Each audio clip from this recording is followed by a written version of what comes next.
சொல்லுமா மீனாட்சி. அம்மா ஊட்டிக்கு கிளம்பிட்டோம்மா, போயிட்டு வரேன்னு சொல்லதான் கால் பண்ணேன். அப்படியாம்மா, கிளம்பிட்டீங்களா? ஆமாம், செலவுக்கெல்லாம் காசு வச்சுன்னு இருக்கிறியா? இல்லைம்மா, அவர் பார்த்துப்பாரு.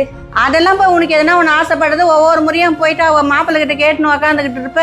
அதெல்லாம் வேணும் வேணாம், நான் உனக்கு ஒரு 10,000 ரூபாய் என் அக்கௌண்ட்லேருந்து அமுச்சு விட்றேன், அதை வச்சு செலவு பண்ணிக்கோ. சரிங்கம்மா. ஆமாம், என் பொண்ணு என்ன காசுக்காக இப்போ மற்றவங்க கிட்ட போய் நிற்க முடியும்? அப்போ நான் எதுக்கு இருக்கிறேன்? அத்தை, என்னோட கொலுசு அருந்துடுச்சு, கொஞ்சம் காசு கொடுங்களேன், அதை போய் மாத்திட்டு வந்துடுறேன். என்னது காசா?